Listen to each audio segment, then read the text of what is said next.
Hampton. I am the campaign manager for Dr. Betty Dugan, who is running for school board in District 8. Unfortunately, she couldn't be here tonight, so as her campaign manager, I am here on her behalf. We thank you for coming out. Hi, everybody. My name is Jordan Hammond. I'm running for school board in District 9. I'm running because I believe every child should have a great education. And I believe every great education starts with a great educator. So I want to ensure that children, as well as the teachers, are taken care of within our school system. I went to University of Tennessee, Chattanooga, and I've called Hamilton County my home for more than 5 years now, and I hope to continue and serve the place that served me.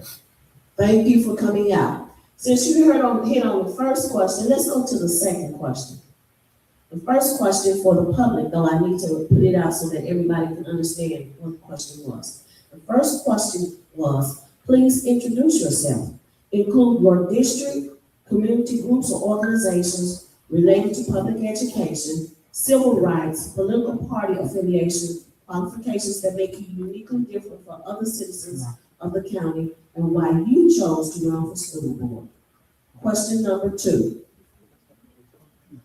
All school boards in the state of Tennessee are governed by the federal and state guidelines, as well as the Tennessee State School Board. How well are you familiar with state laws that govern school operations and the duties of school board members?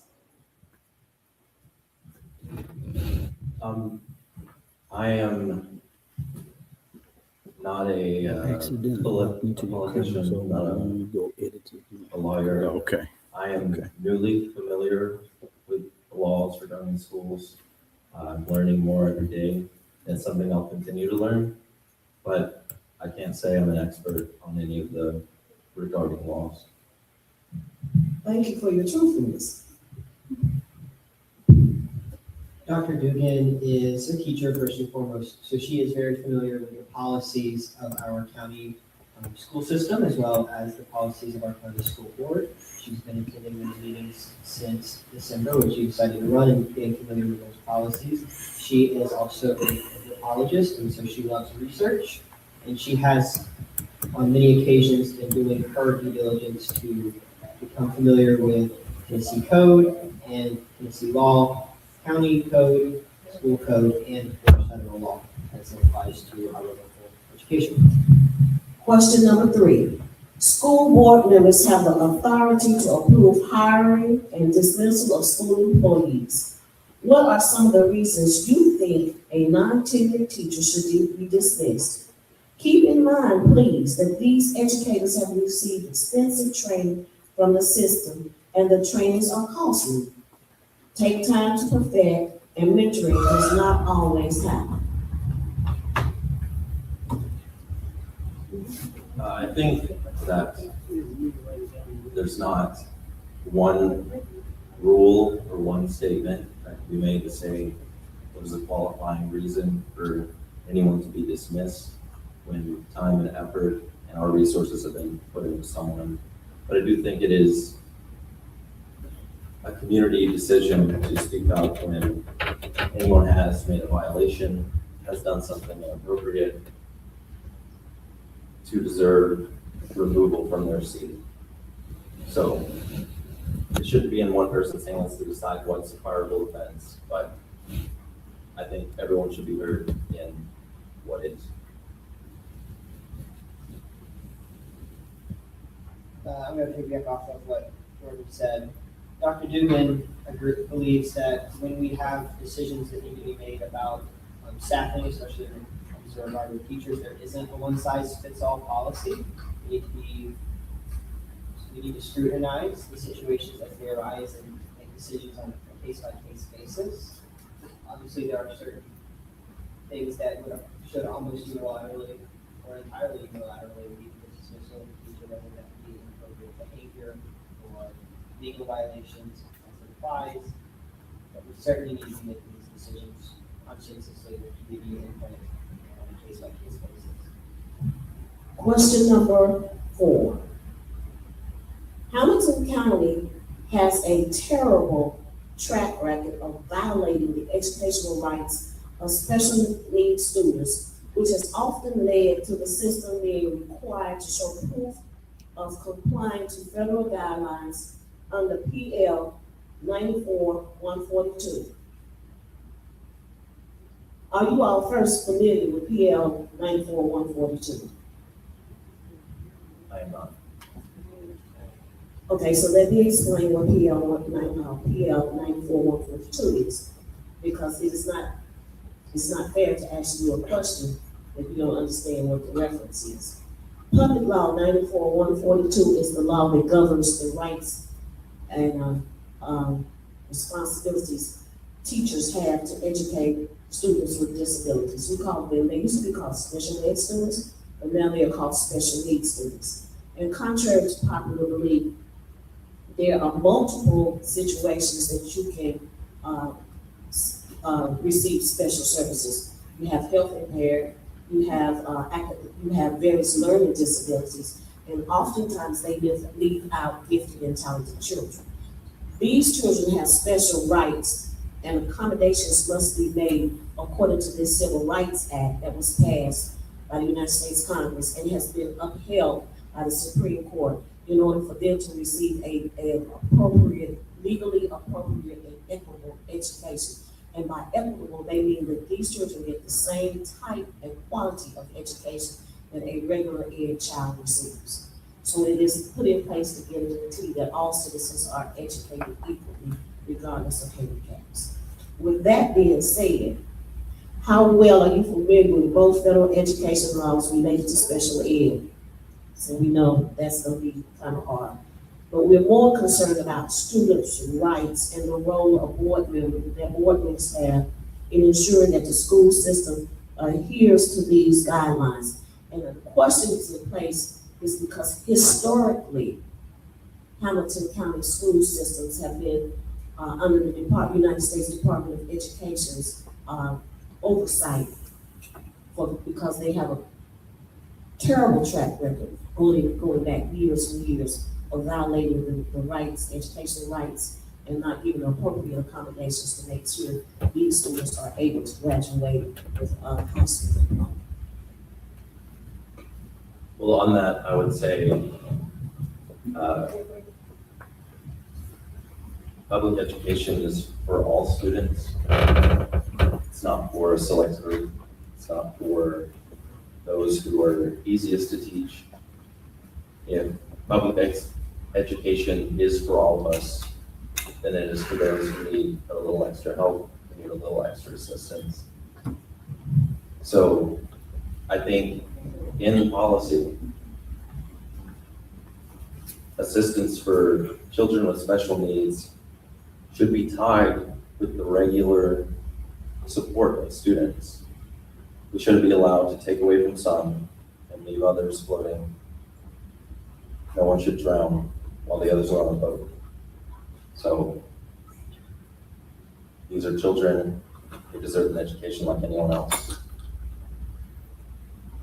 Any disability or impairment is just a part of the human experience, so we should respect that of all children. So I am an IEP student. I do receive special education services for gifted programs. And I can be very transparent when I say that I have been upfront with Dr. Dugan about what the realities are in our school system. And Dr. Dugan is a teacher, so she sees those realities as well every day. She is very familiar with the needs of students, as is her team. And as we continue to work through this campaign, and when she is on the school board, Dr. Dugan is going to act with respect and give the appropriate needs, ensuring the appropriate needs are met of every student in the county, whether they are an IEP student, whether they have a special disability or something that hinders their learning, and we are accommodating to that so that they're not hindered, or whether they have no needs. Every student is receiving the services they need at their level, and you're bringing them to those students. I have just a follow-up question for you. Yes, ma'am.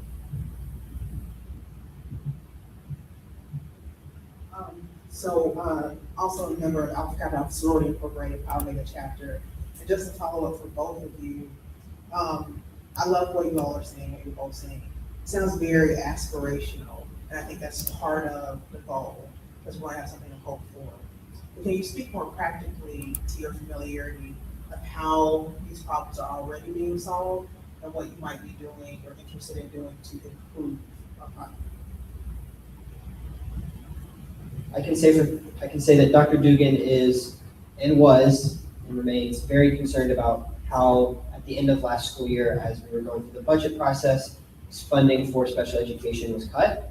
And that meant that special education teachers, qualified professionals, had to be dismissed so that we could fit into the budget. And she is very disturbed by this and does want to see both a heavier financial investment in our special education programs, as well as hiring and training more qualified staff so that we can meet the needs of every student and make sure every student has the appropriate staff that they need. We don't meet what federal law says we should in terms of student to teacher staffing in that regard, nor do we in terms of per student funding. And Dr. Dugan wants to see us make allocations for that in the budget so that we are meeting those metrics.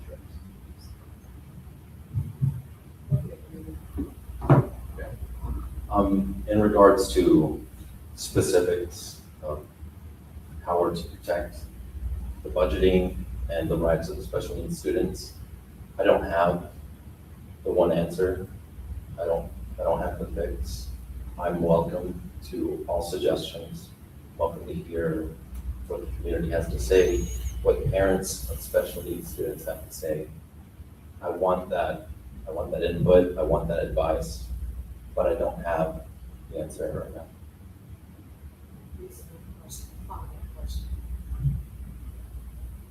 I work quite a bit with students in different schools throughout the city. This is a question that has been posed to me through the students and their concerns. How is it that a student can stay at home and complete the courses via internet or the systems that they have set up and graduate with their class when ranked, they outrank the students that are in the building every day, dealing with everything that comes along with that, good, bad, or indifferent, along with taking part in extracurricular activities. But the students that are in the building dealing with all of this every day still maintain the highest GPAs in their schools. But someone that sits at home and completes their courses on the computer, when graduation rolls around, they're outranking these students. And that's really not fair to these kids that come out every day and deal with the lockdowns, deal with the searches, deal with the loss of friends, and still maintain the highest GPAs in their classes. Well, thank you for that.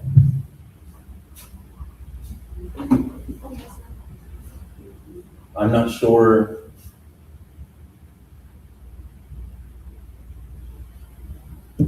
Actually, I would love to, if you would succinct that into something.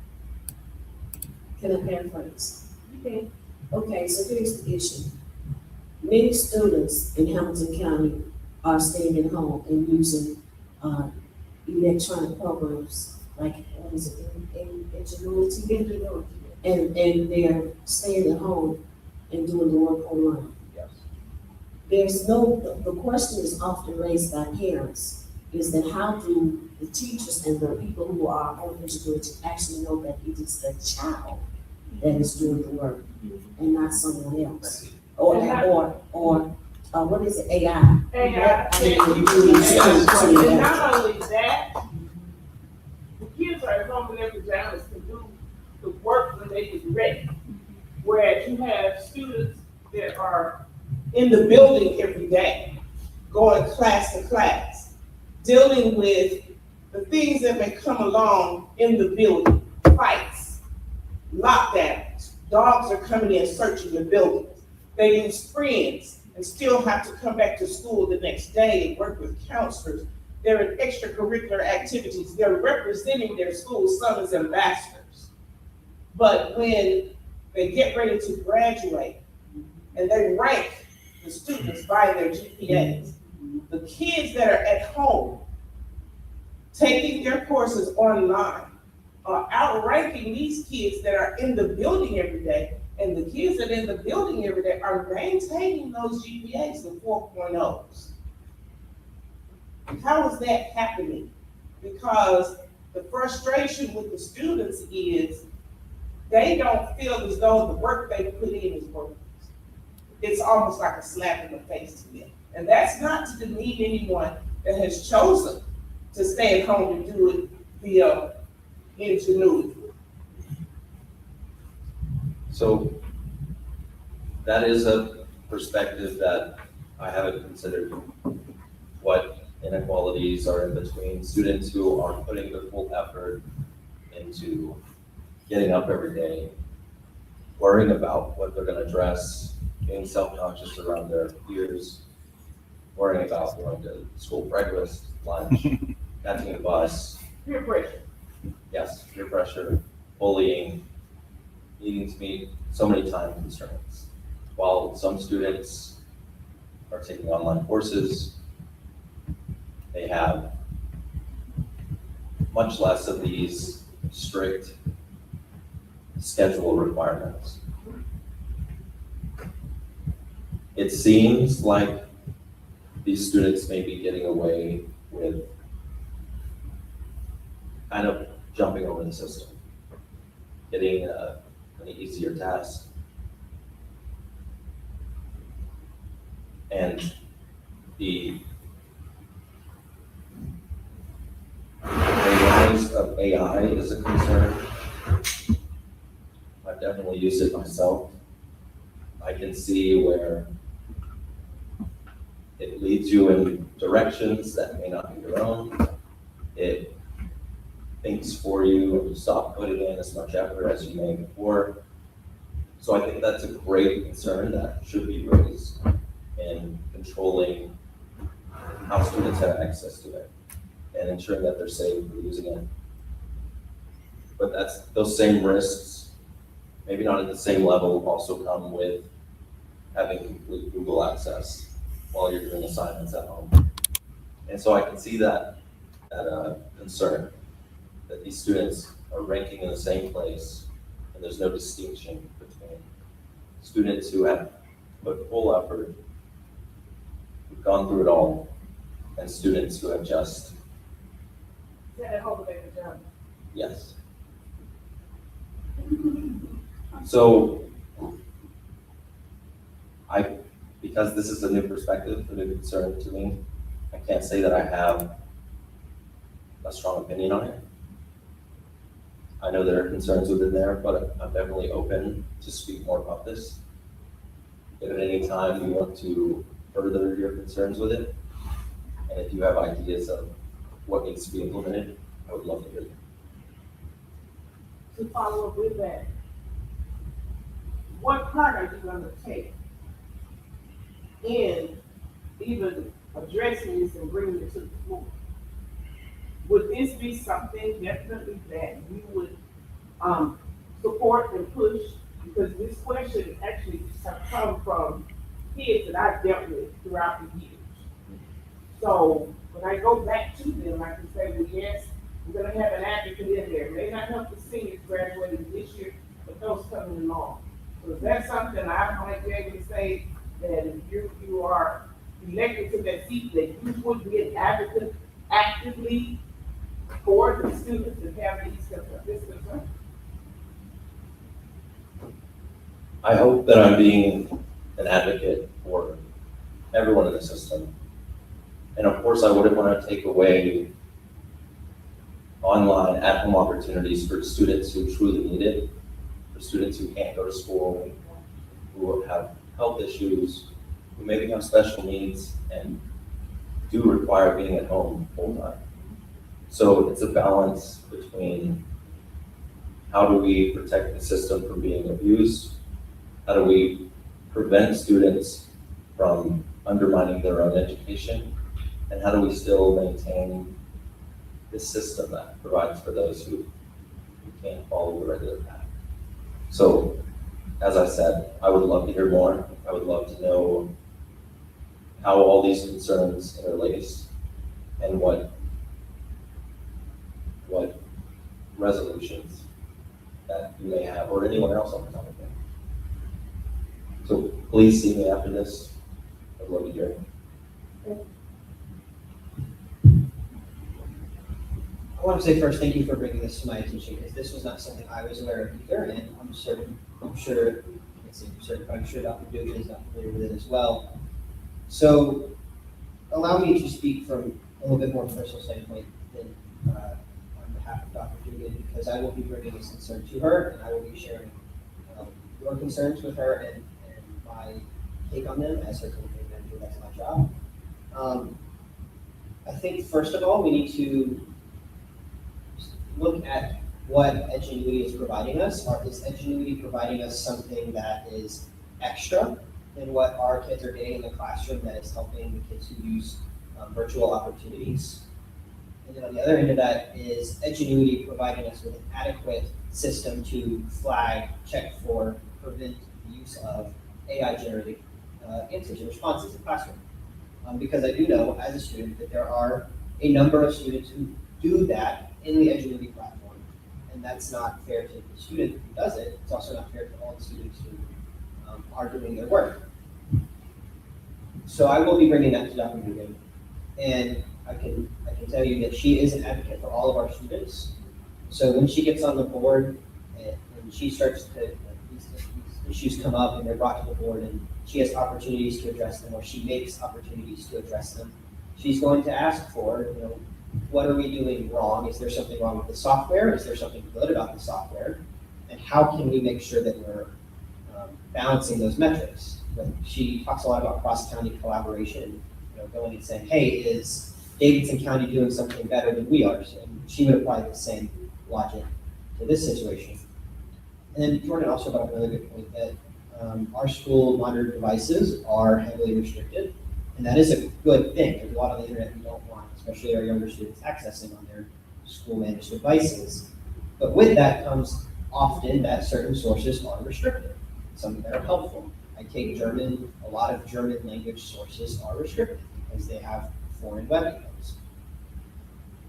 So maybe we also need to be evaluating, are our students in the classroom having access to the same online and in-person resources that our students at home are? Are the students at home having access to a wider variety of online and in-person sources that we're just not giving kids in the classroom? And if that's the case, we need to make sure we're giving those sources to the kids in the classroom every day. And to be clear, I don't think the concern is the class work per se, but the fact that all of the other things that they have to deal with in person versus being at home and only completing your course online. I don't think that's the issue. I think their concern is they're in the building every day. And there's a lot more pressure. There's a lot more that they have to deal with on a day-to-day basis in the building versus someone being in the comfort of their own home. No one's coming in their home to search it with a dog. There are no fights in their home, and I'm just being very transparent as to what's going on in our schools across Hamilton County. With the rise of youth violence, these are their friends. That they won't be able to see the next day. They're not in the comfort of their home where they can, and I'm not diminishing anything that either side would be experiencing. But there are a lot of other things that these students are dealing with and still coming to school every day and maintaining those GPAs. What is the process, I guess I could say, that's being used to rank them with everybody else, not just looking at what they're doing on paper? Can I take a few minutes as moderators to clarify? And I'm not saying it needs to be clarified, Yeah. but to break it down so that everybody understands what you're talking about. Okay. Because essentially what she's talking about is school safety and school climate, and a lot, and school environment and school culture. And a lot of times people that are outside of education arena, let me be transparent. I'm a retired teacher, 35 years. I'm a student advocate in Huntington County that does advocate for special needs students and students who are having discipline problems. And I retired from Washington Alternative School, so I understand what she's asking for. A lot of times people who are outside of the school system, and when I mean outside of the school system, I'm talking about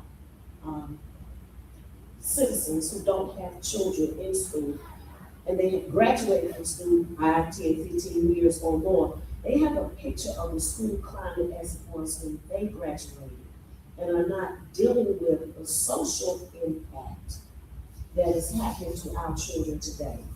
And as a result, those children who are at home are in a safe, considered a more safe environment at times, a more stable environment at times, and a more environment that's more conducive to learning without the distractions that are happening in public schools. Am I stating what you're talking about? Correct. But yet, they are ranked with the students that are in the building, in the climate that she's talking about every day. How can you rank them on the same playing field? Because it's not the same. And one of Those those, students could come to the building every day and still maintain that 4.0. Be on the cheer team, march in the band, play football, play basketball, travel to different schools to be an ambassador for their particular school. Doing it every day, but then someone that's at home just doing everything on the computer and that then that's not demeaning them because for some reason they may need to be in that environment. But how can you rank them on the same plane when it comes to the ranking? And I have really seen, and I've had to talk to some kids that want to give up because of it. Because they felt all the hard work they did here meant nothing. I would like to interject for just a moment. I'm Dr. Woods, and I'm the president of Office Park Development Corporation in the Chattanooga. Of course, thank you, my friend and sorority sister, for coming and being moderator today, and also for Tennessee Democracy Network. Being that I came from public school, my children went to private school, my children also went to homeschool. I can tell you that the way to make this equitable, because I can think you're absolutely right, the way you make this equitable is that you have two valedictorians, one stay at home and one that goes to school every day. There is no other way to make this equitable. This lady right here served as the chairman of the education committee for the NAACP when I was president of the NAACP, and now serving as the president of the Chattanooga chapter meeting. And this is one brilliant lady. When I tell you, when it comes to fighting, we took it all the way to the state and won. Do you hear me? Sometimes people don't know what they don't know. And it takes somebody like you, for example, to bring it to the attention of people who are not even looking at that. And it takes other people in the room with minds, like all of us that are here, to come up with a solution. The solution is, since we know that there are two ways of grading our students, some are at home, some are at school. You cannot give that person at home the same credential. You know why? Because people get scholarships from school and they get knocked out of school. I'm a scholar recipient, I know. And my children, I can tell you, when they were at home doing at-home school studying, they had all the extra resources, like she said, the safety, all those things that they would normally have to worry about. They could focus on their education. They could get resources from tutors throughout the day, all day. You know, I had tutors coming to my house all day. People that are in school do not have that option. And so therefore it's inequitable, it's not equitable, it's not equality, it is not fair. for those students, not to take away from homeschool students. My child my child was homeschooled too for a couple of years. And they attended GPS and all other great schools in the city.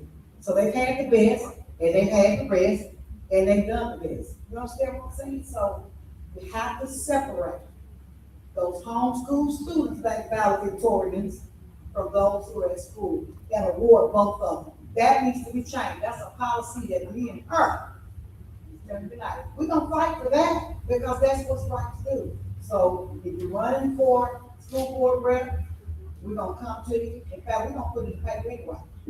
And you're here representing, the candidate that you're representing, that needs to be on the table when we come to y'all, because we come to the school board, or we expect results. Thank you. Okay, so, let's get the candidate representative, let's introduce yourself.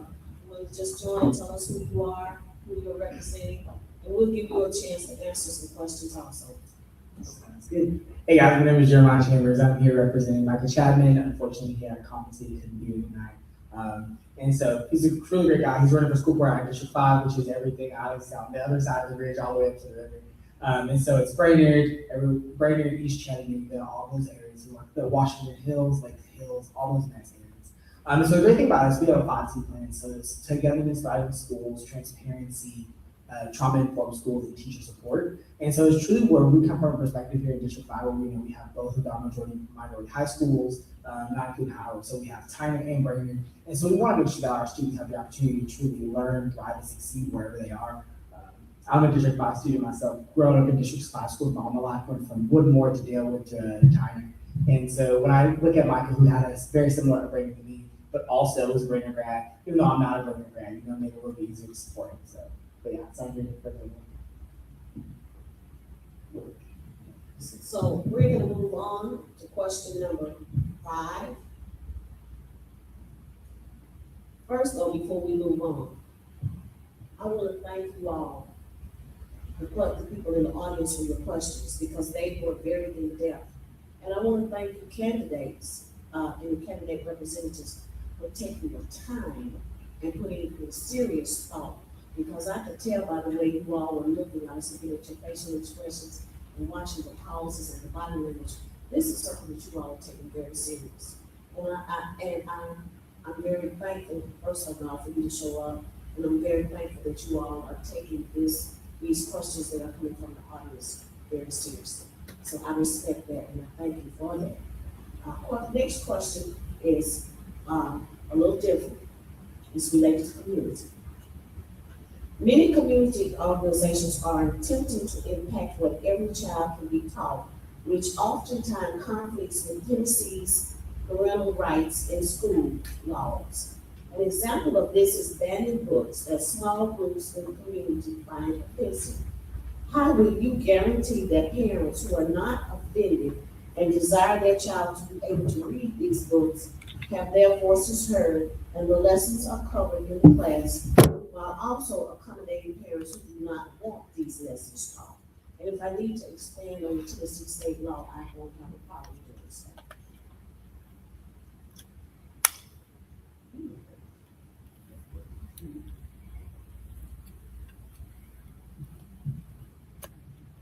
So- Actually, if you don't mind, I'd love to hear from you first, since you just got here and they've been answering questions from the beginning, and so we can back to that.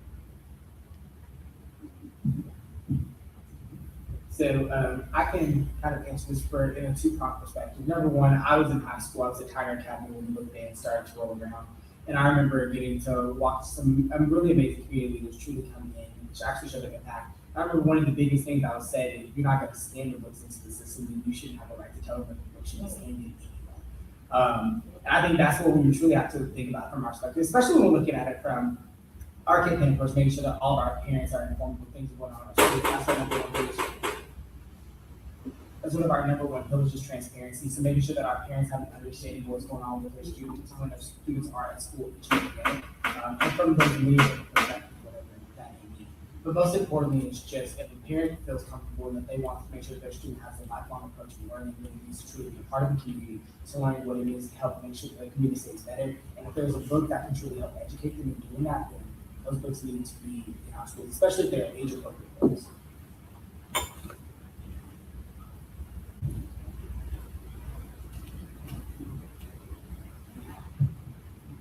So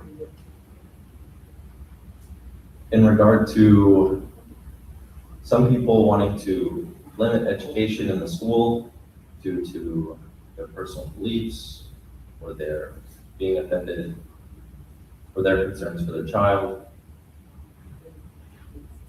I think every parent should have the right to know what's going on in their student's education. Every parent should have the right to know what their child is being taught. I don't believe parents have the right to decide what every child in the school is being taught.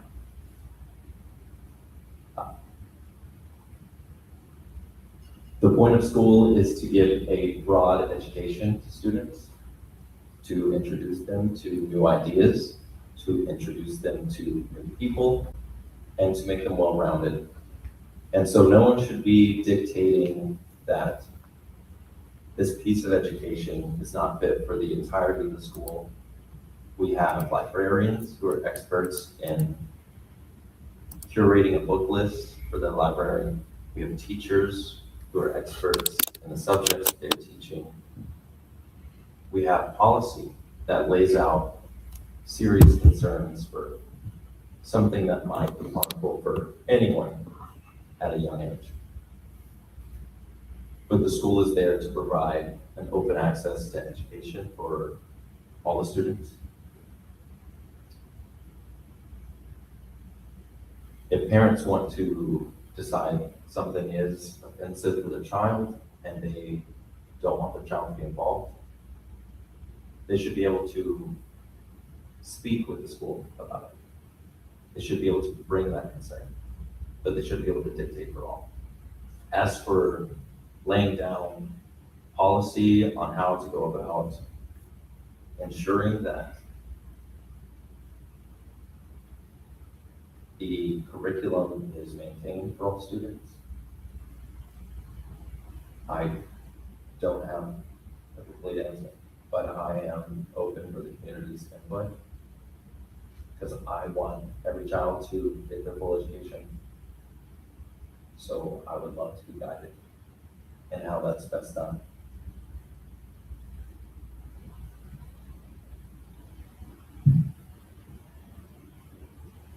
So let me start with this very clear statement. Our librarians are the people who are trained and taught and go to college to get a master's degree so that they know how to do their job. Our librarians are the experts on what is in a book and what the appropriateness of that book is. And so if we're going to have school libraries, then we need to trust our librarians enough to distribute the books to the kids that are mature enough or old enough to read them. And they know every kid who comes into a library. That's their job. And they know every book that's on their shelves. So we don't need to be banning books. We don't need to be taking books out of the library. If a parent has a concern with a book that comes home, that's a conversation that needs to be had with school administration and with their child. And with regards to class curriculum that a parent finds isn't appropriate or fits their values or their kids' values, then I have two things to say. One is that when we're learning, and Dr. Dugan talks about this a lot, she's been a career educator and a lifelong learner. She has 4 degrees, including a PhD. It's that if we're not uncomfortable when we're learning, whether that be literature, or history, or science, or even math, it doesn't matter. If we're not uncomfortable, we're not learning. If history doesn't make you uncomfortable, then you're not learning history at all. So when that arises, when there becomes a situation where there is a lesson a parent doesn't feel their kid is mature enough to learn, then maybe that's where they need to go to school administration, go to the principal, go to the department chair of whatever class department that is, and have a conversation about giving their child an alternate platform to learn that knowledge, or opting their kid out of that lesson and giving them alternative coursework to do during the period of that lesson or that curriculum standard. But we don't need to be, as a government, as a county, as a state, as a nation, erasing subjects because 1 or 2 or 3 parents don't think they're appropriate. We have a community of 300,000 people, and every single one of them deserves to have their kid learn what is the truth about our country. So I want to just take a follow-up question, and I have the portable mic in case anyone else has questions in the audience. I also have 4 degrees, one of them being a PhD as well. And I agree with everything all of you all said.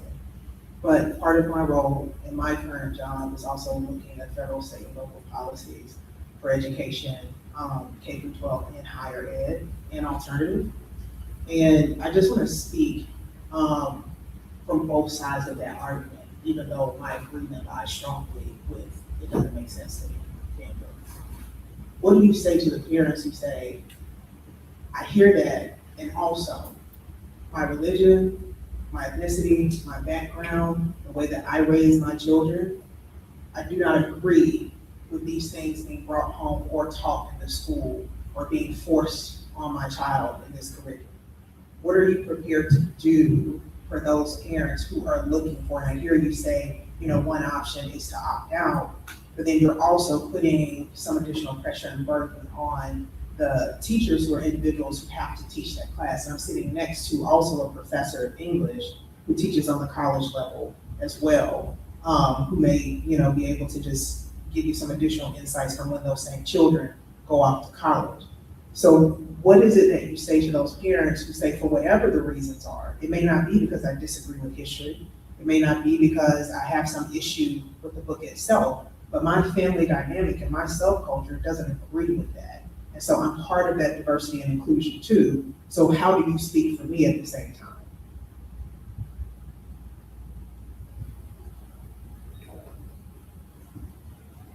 That's a complex issue. Very complex.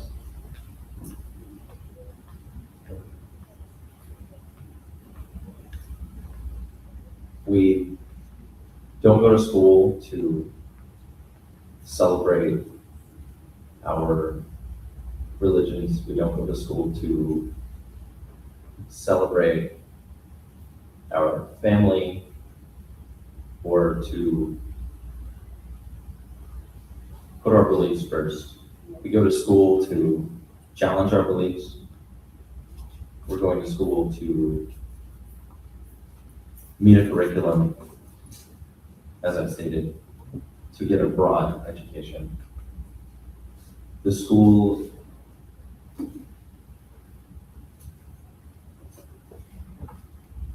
cannot be respecting one group over another. If anyone has concerns with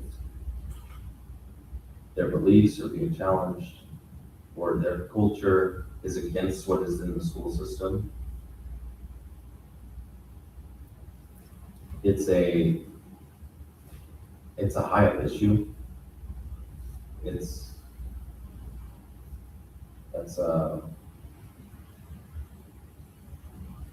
That goes all the way to the top. It's like, what is in the curriculum and why is it there?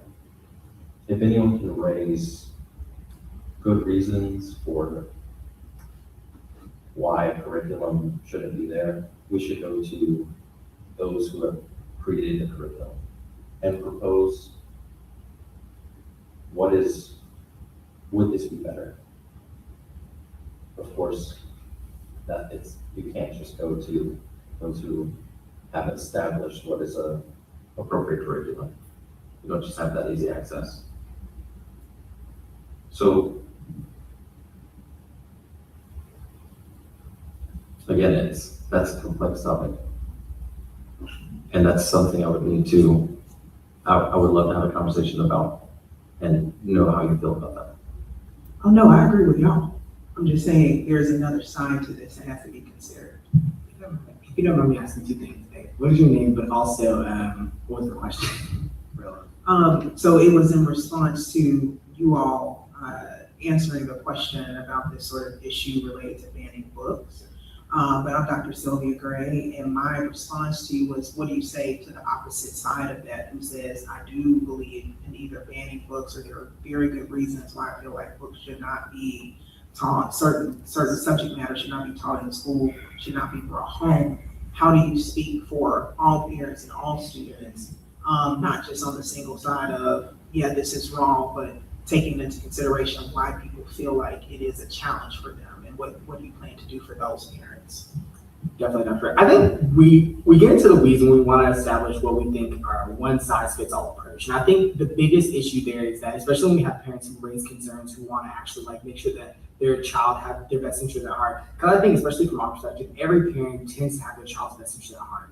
And there is just about having those conversations. You know, you can't blame a parent for not knowing what they don't know. I was in the 3rd grade and I was reading Huck Finn. And I don't know why in Whitmore Elementary we had a copy of Huck Finn. My mom didn't understand that either. But my mom had a conversation with a librarian who said, in these times, it would be really good if Jeremiah had the opportunity to read a book that probably has nothing to relate to his life, but understanding historical analysis and understanding. I think that's truly all you can really do. Not necessarily all you can do, but it's just about making sure that parents have those opportunities to hear their voices heard, make sure their concerns are listened to, but at the end of the day saying, hey, this is the policy that we have to adhere to, unfortunately. But we want to let you know, here's the steps that we can do to make sure that you are informed when we have the processes when they come up.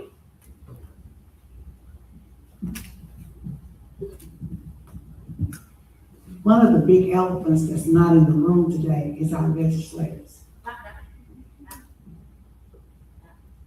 Okay, I'm gonna sit down. They're on the hill. They make policy. I see where you're coming with that. You beat me to it, but I see that that's not exactly what y'all want us to talk about. No, you go ahead. Okay. First of all, our leaders on the Hill in both DC and in Nashville need to recognize that their bird's eye view that's managed not necessarily by their constituents is not the view of their constituents, and they need to keep that in mind and build policies that don't enable book banning. But to answer your question more specifically would be very difficult, and it is very difficult. I mean, y'all are bringing very difficult questions, and I appreciate that. I'll make sure that Dr. Dugan gets them all. And I'm going to say that this isn't a question I feel I can answer as a representative. It strays a little bit too far from my familiarity with Dr. Dugan's career and her policies that she wants to see and her values.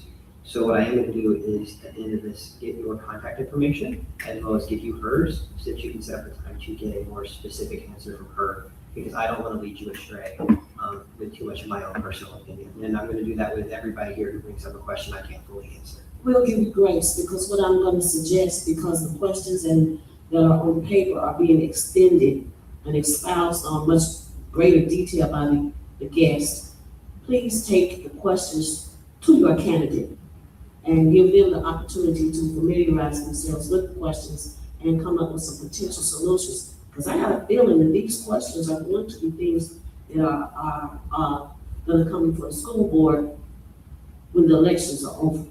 With that being said, I want to go to the next question. And since we talked about differences, I'm going to skip right now for question number 5. Well, I'll go ahead and go with the next question. This is question number 6. There has recently been much discussion about critical race theory being taught in public schools, which has caused some parents of Caucasian students to call for changes in the curriculum by excluding special history months. Research, however, shows that all students benefit from learning about the history of all Americans. What is your position on inclusive history, and why do you take this position? Touched on Dr. Dugan's favorite word, research.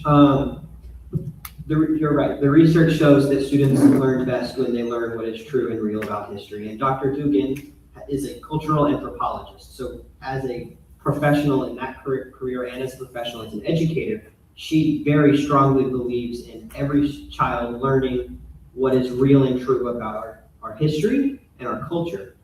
And that means that we do need to teach critical race theory in whatever form that's going to take. I don't really understand it. It seems more like a buzzword to me than an actual policy, but maybe I'm wrong. And we're teaching people about the civil rights movement, and not just about the civil rights movement, but what came after and what came before and what the situation on the ground is now. And that's where Dr. Dugan's career has been, not just in the civil rights movement, but across various cultures, of how those cultures are placed in our society. And as a school board member, she's going to be bringing that very niche expertise to the school board and making sure that we're teaching kids exactly what is true and real so that they are learning at the highest standard.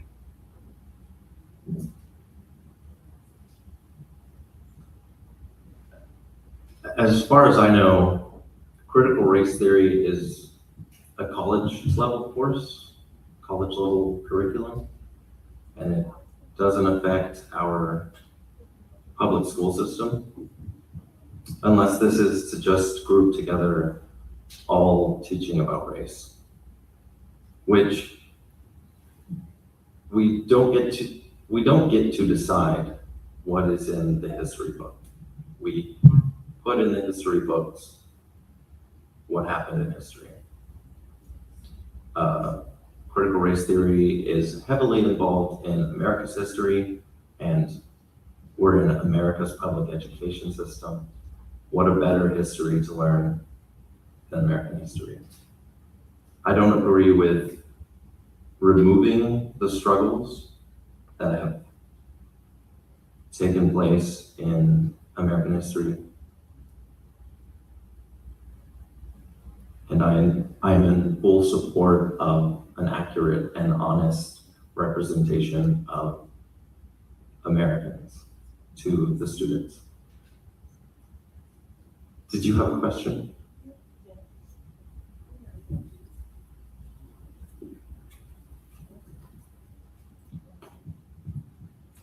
I was responding to your question regarding what better history to learn than American history. The statement that you just made. Yes. What better history to learn than American history? And my response to that is that as a baby that was born from parents from the South, but because of the cruelty in the South, they had to move to Alaska, where I was born. And this was why I never learned my history, that all of these Black creators, I wasn't taught that in school. So today, I stand for the children who yearn to know of all their ancestors that created things in this country, which is why we are here and why the seats are so empty, because people today are scared to come out of their homes because of what's going on in our country. So if we're going to tell the truth, then we need to tell the whole truth, nothing but the truth. So help me God that children deserve to know that their ancestors built the White House. They deserve to know that, not in college, in kindergarten. They deserve to know about the locomotive that was created by a Black man, the engine that runs. And that's all I have to say since it's a mic drop. Any more? So for everybody that's here, especially the candidates, before you go to the poll for the general election, I want to make sure that you all know that here in this facility is the African American Educational Museum. And that is our curator who's coming back, walking in of our museum. And we have an African history teacher here, professor. And it is so important what we've learned when students have come here from their churches, not from school, because schools have banned a lot of the things that we have traditionally been able to do in school. They're no longer able to do it. They were shocked to learn from our history museum that Black people were the kings and the queens that they talk about in the Bible. They were very, very disturbed to learn that and all the other history. the white children and the white people that come to the museum are very, very shocked to learn the history of African Americans and our culture. So before you all head to the poll for the general election and your candidates, for you, you're here representing your candidates, make sure that you all take a trip through the museum and encourage the people in the school system to put Black history back in school and allow those students to come to museums like this so they can learn the true history. I want to add this, and I'm stepping out of the role as a moderator. Not only Black history, because we don't talk about, if history was taught the way it is actually supposed to be taught, there would be no need for us to have special months for African American history, for women's history, for Hispanic history, for Native American history. And it's degrading. And reality, in my mindset, because I am also a cultural diversity trainer, it destroys the culture. It means the diversity. It means everything that makes America, the United States, not America, the United States, as great as it is. Because one of the things we have a tendency to overlook is that this country is one of the few countries that has multicultural citizenship, not just based on race, but on ethnicity, but also on religion. And that makes us one of the best, one of the best things about the United States, because historically, from the 60s until today, we've done a great job of getting along. Okay? So having said that, I'm going to the next question. Jeremiah, did you answer? Okay, I don't want to overlook anybody. Thank you for bringing that to my attention.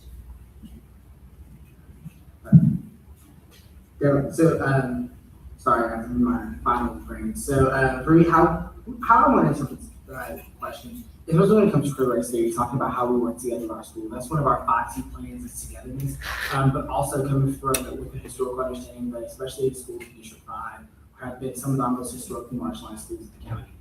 So understanding how can we make sure that our students have the opportunity to thrive and succeed, but also learn history that is represented. Okay, question number 7. There's a move across the United States to include the 10 Commandments in religious study based on Christian beliefs. Due to the reality that there are multiple faiths in our country, not just Christianity, how should school employees guarantee that all students' religious rights are not violated? And what position are you willing to take if a parent complains about their child's rights being violated?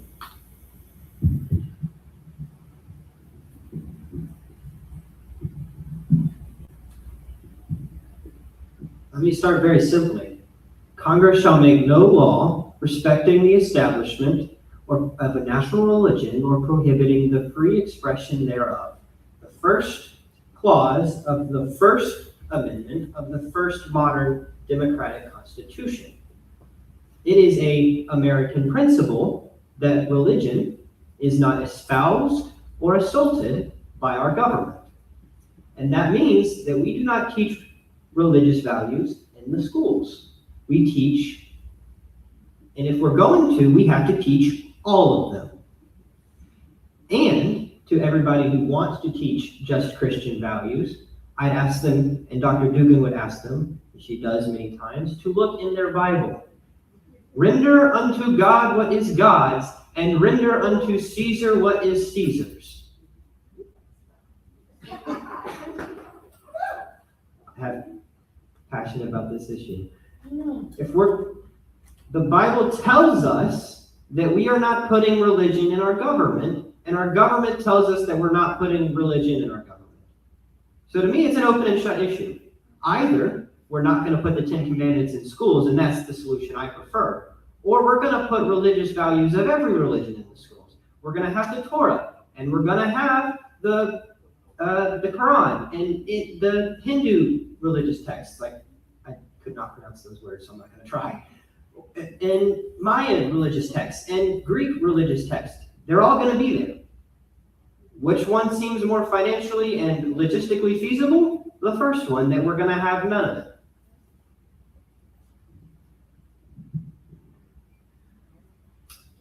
What Reed said.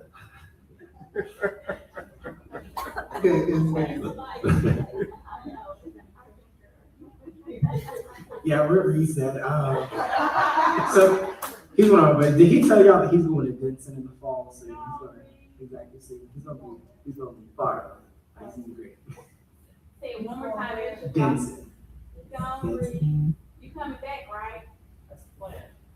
You coming back, right? That's the plan. Okay, we gotta have you back, Reed. 4 years. 4 years, you gotta come back. All right, here's the last question. Oh, you have a question? Okay, we'll bring the mic. But y'all, I gotta stop y'all.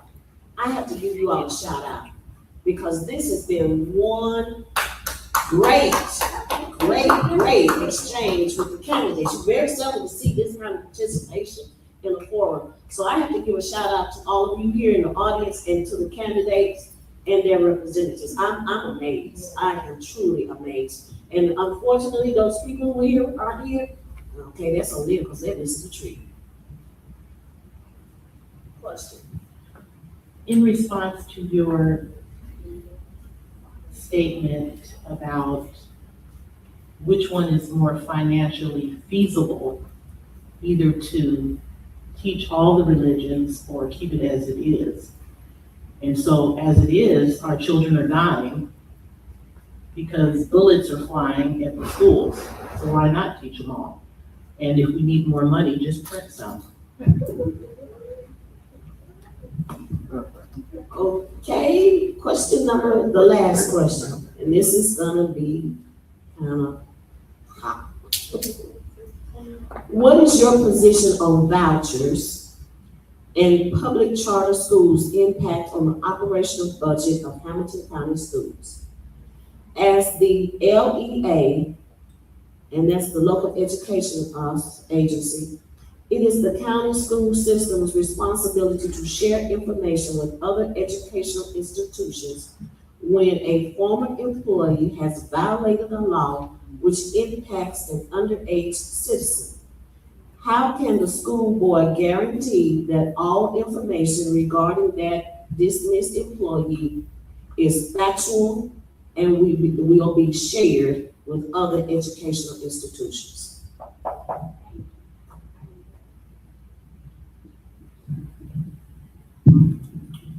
On vouchers, public education is funded by our public dollars. That's exactly where our public dollars should be.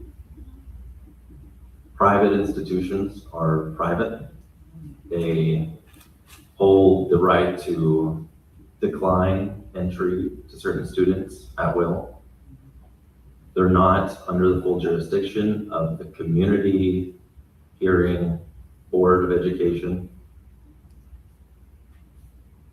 Why should we fund them? They're there for profit. Our public schools are for the public. With employees violating the law, absolutely, when an employee of a school does something that is unacceptable, that is horrendous, when they're breaking the law, the community should be aware. That should all be documented.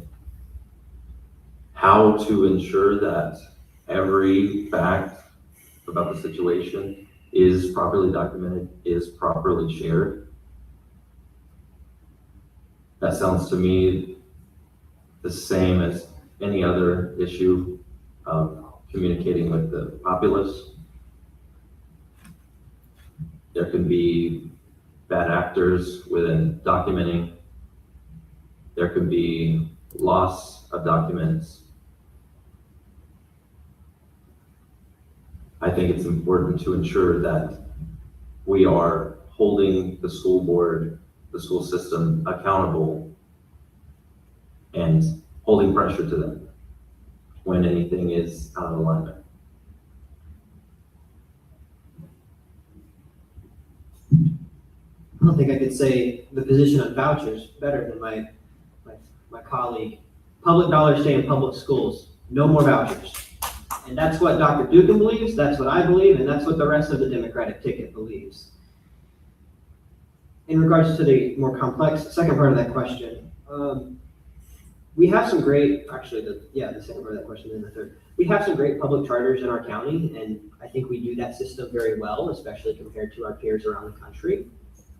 CCA, STEM, Academy, I think there are a few others, I can't remember what they are all off the top of my head. Like, those are good schools, but we need to make sure that when we're providing funding to those schools, we're providing an equal and equitable amount of funding to the other schools. Make sure that the same funding that goes to CCA is equitable to the funding that goes to Eastridge High School or Eastridge Elementary or Clifton Hills Elementary or Tyner. We need to make sure that we're being equitable with our allocation of funding. And then for the even more complex third part of this question, when a person in the schools, when we put a person in the school system, we give them an incredible amount of power and influence over our students. Dr. Dugan is a teacher. She teaches with students every day, and she knows this. What she also knows is that when something goes wrong, when a teacher does something egregiously illegal or immoral, or both, not only do the people around them know, the students know. And I know this from being a student. When something happens, we know. So we don't need to beat around the bush. We don't need to sweep it under the rug. It's immoral to do so. It's illegal to do so. And so when something happens, Dr. Dugan, as a school board member, is going to go to Dr. Robertson, maybe first in private, and give him an opportunity to assess the situation if he hasn't already. And then she's going to come into the school board room, in that committee room on those Thursdays, and she's going to say to Dr. Robertson and his staff and the county staff, what are we doing about this issue? How is this being addressed? And if need be, she's going to call for public forums, right? The school board can do that. They can have a open public comment additional meeting to distribute information. They do it with the budget. And that's what she's going to do. She's going to call to do that when this issue arises, when a teacher does something that is inappropriate. And by bringing it up in these board meetings, we're making sure, and in additional public forums, we're making sure it gets to the public.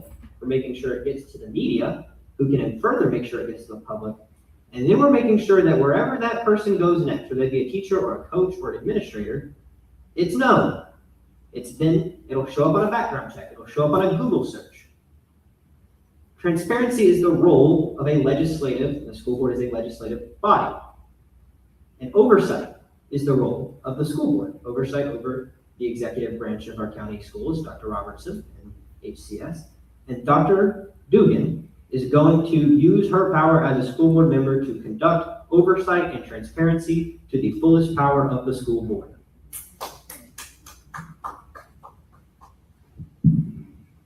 Yeah, so I'm gonna take a step approach. Like we said, I don't know a single Democratic candidate on our ticket who is in favor of vouchers. In fact, we all think they're stupid and crazy. Just to speak candidly. So also when it comes to LEAs, so especially when we look at how our charter school relationships in the county, we have a lot of great charter schools. Chattanooga Prep is one. They received their third continuous state championship, which has never happened before, let alone Chattanooga Prep. So they're doing some great things there. And also what Reese said as well. And I have everybody follow up to michaelchapman.com where we talk about transparency. And the biggest thing is we don't believe, and the biggest thing for us is that we want to make sure that every member of our community, every member of our parents are informed of everything that's happening in the school system, but also how it affects our community. And so transparency is one of our big policies, especially making sure it's because of our IP plan, but also just making sure that our students are prepared, are not prepared, but our students are supported as well as our families. All right, that is our last question. Wait, there's a question. Mr. Holloway?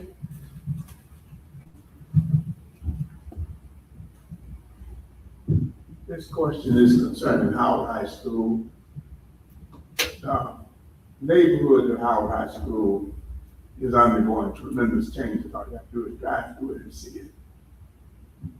And my question is, the maintaining of the name of Howard, its legacy, and its heritage. Irregardless of the makeup of the neighborhood, irregardless of the students going in and out of it, that the name of Howard should remain. Are you in favor of maintaining Howard High School regardless of the students who go to it?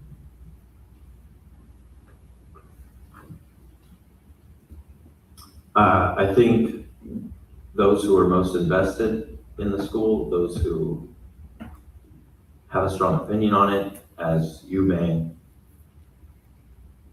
you want it to remain Howard, I think it should remain Howard.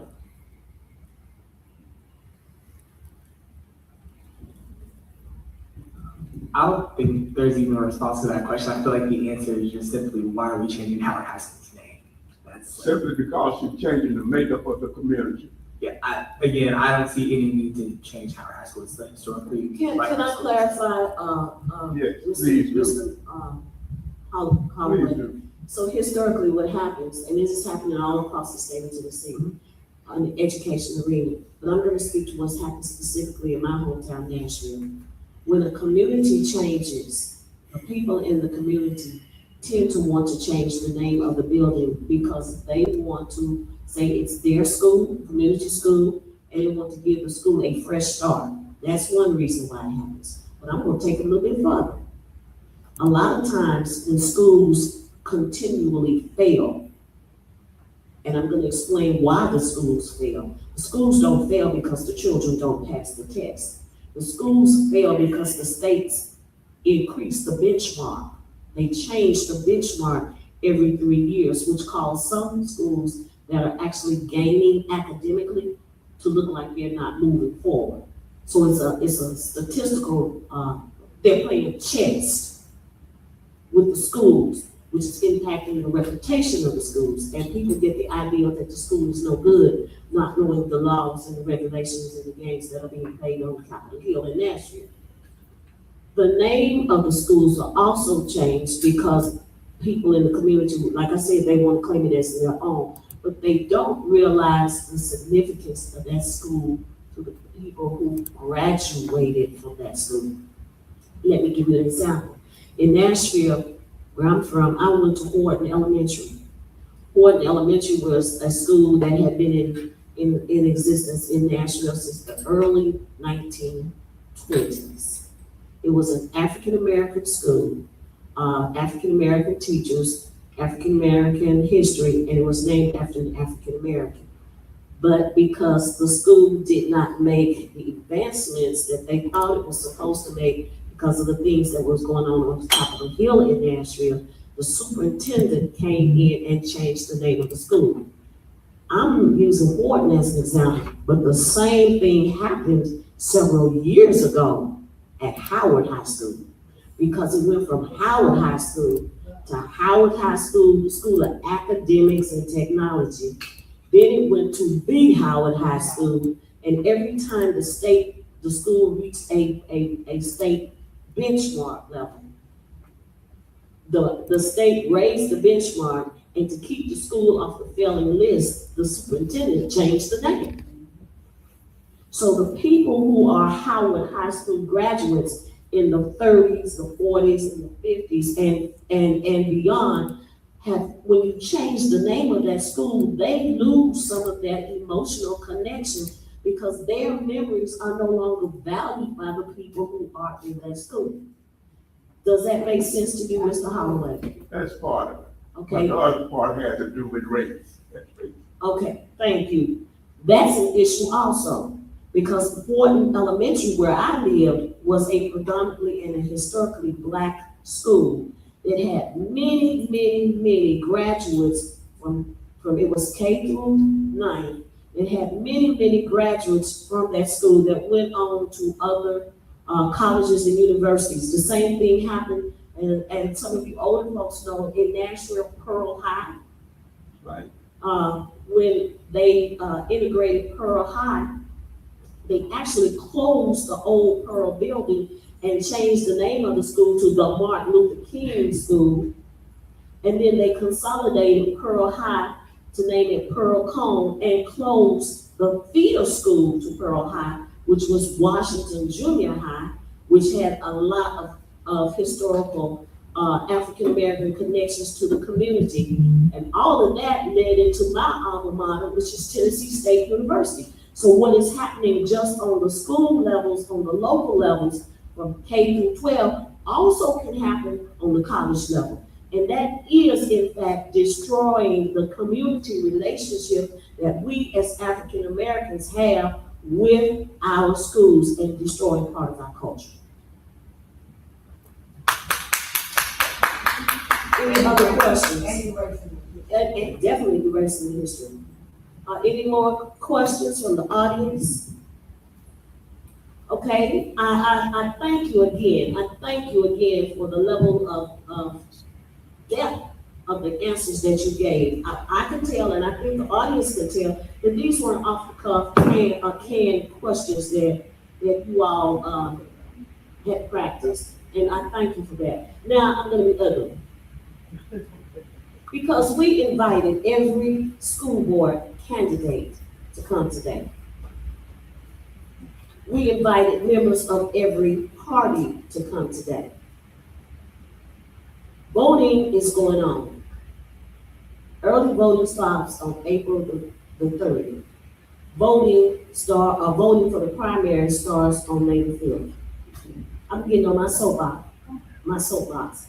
And I'm doing it as an individual, not speaking in behalf of the National Action Network or Alpha Kappa Alpha Sorority Incorporated. I am speaking as a registered voter in Hamilton County, a community advocate, a student advocate, and a lifelong learner in the state of Tennessee.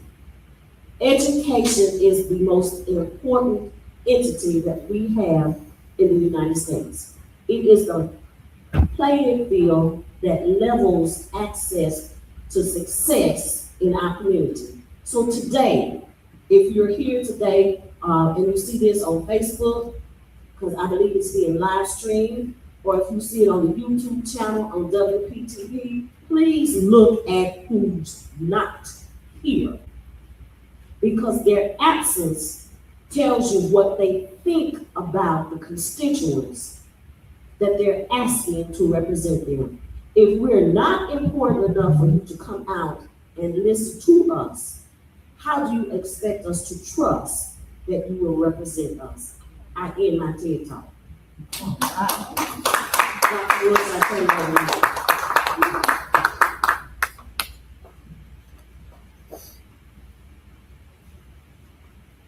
And that's why she is the chairperson of the Education Committee for the Chattanooga National Action Network, and why I chose and asked her to be the chairperson for the Hamilton County NAACP, and I served as president there. She is outstanding. Can you all give Jennifer Wood another round of applause? She did an outstanding job. And I thank all of you for coming out tonight. We got, I call him an icon. I'm gonna bring Tennessee Democracy Network up next. We have a civil rights icon, probably the last one living. Yes, he is. That fought for all the things that you see before your eyes happening now. Fought against those things. And that's why he's the curator for our African History Museum. Howard High School is represented in our African History Museum. I want you to give him a round of applause because he is history. That is history. He is the go-to person in this community when we want to know something. He was listed as one of the defendants, am I right? For Brown versus the Board of Education. That's him, right there. Not the Brown versus Board of change the form of government. To change the form of government here In Chattanooga. in Chattanooga. That's why we now have district representation now, because of that man sitting right there. Right. So you guys, you all give him a round of applause. Yeah, standing ovation. Yeah, exactly. Oh, y'all sit down.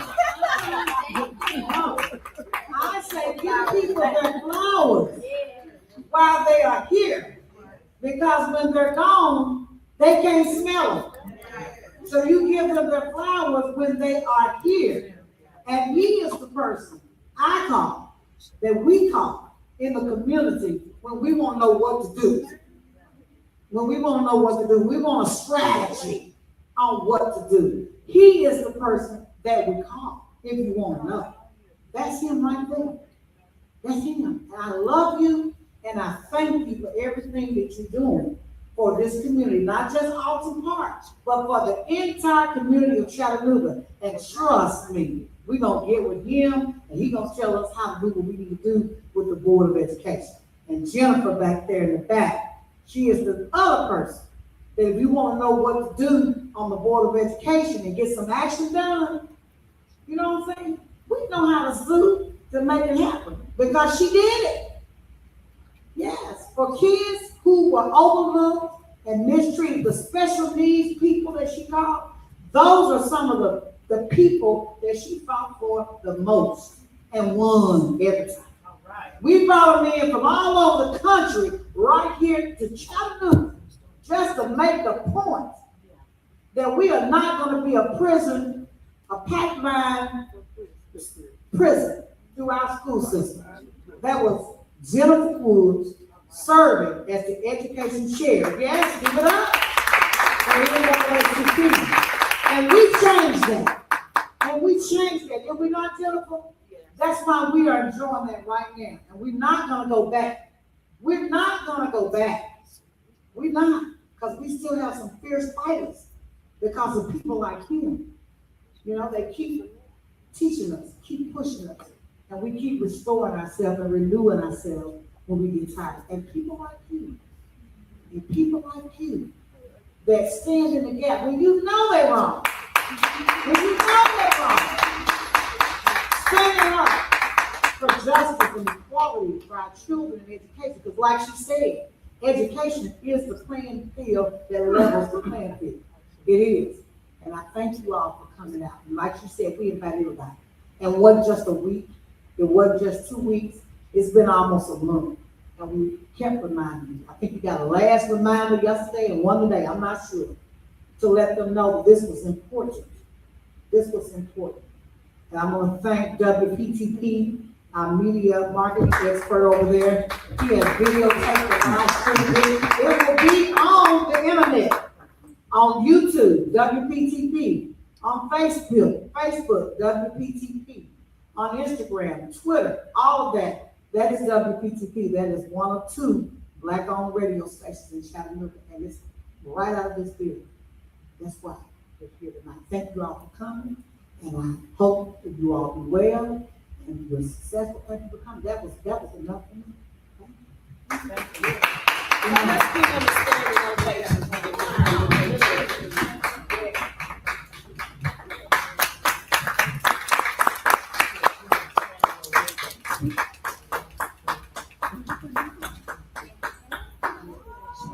And I just want to say, since I am not Dr. Betty Dugan, clearly. Everything that was said here, I have notes of. I'm going to keep this, and obviously she's going to watch that video. I will make sure to bring to her and have that conversation with her. And I do want to get your contact information and your colleagues' contact information. Ma'am? Cheryl Brown is also operating as our security tonight. She is a retired police officer, so give it up for her. She kept us very protected. She always does. Thank you. I just want to make sure I get your contact information and yours as well, so that the question, both of you had questions that I personally wasn't able to answer because I'm not Dr. Betty Dugan and don't know every thought in her brain, and I do want to make sure you get the answer that you deserve. So I want to get your contact information and give you hers as well, so that you can get that answer. And further, this note card in this video, I will be taking to every candidate on the Democratic ticket who is not here.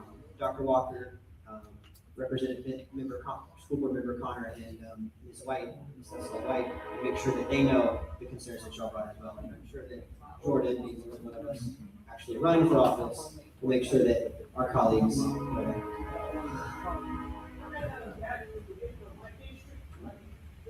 Dr. Dugan is running for school board in District 8, which is parts of, it's all of East Ridge, Concord, Brainerd Hills, and it turns right on Camp Jordan to go up north, so there's some neighborhoods, random little neighborhoods in there as well. And I'm running for District 9, so that's in the Harrison area, follows the river up to the north of Pendleton, and goes along the side of Ottawa.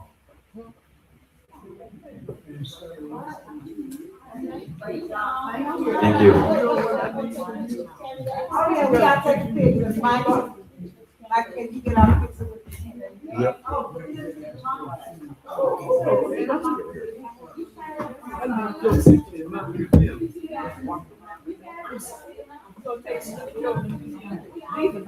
come on and get in I want to talk to her first. Do you have a picture of him when he was boxing? Can you get it to me? I am ready to use him, but I want to put him, I'm gonna have an athletic wall, and I'm gonna put him next to Muhammad Ali. Cause he fought Muhammad Ali. Yeah. And that, you got to get that picture to me now. You get it to Dr. Woods. Get it to her. Get it to her. Janet Holloway.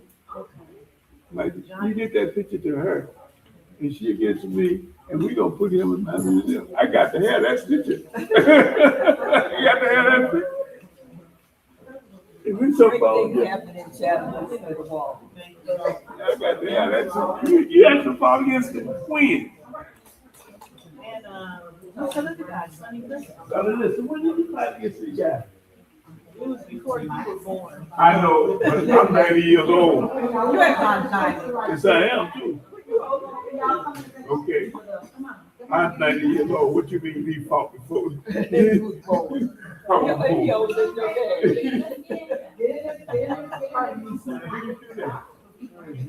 Who's that?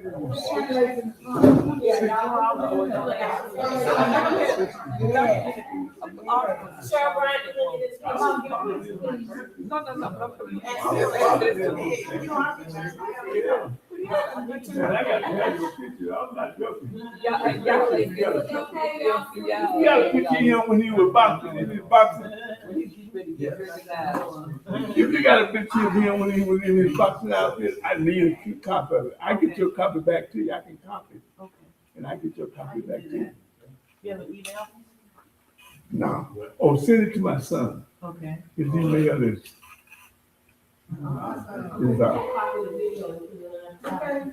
J. Put it on my Facebook page. Howard so that 94. people, and say 4 AKAs In the house. .com.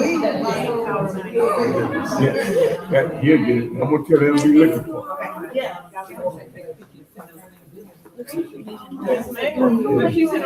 Oh, yeah. Right.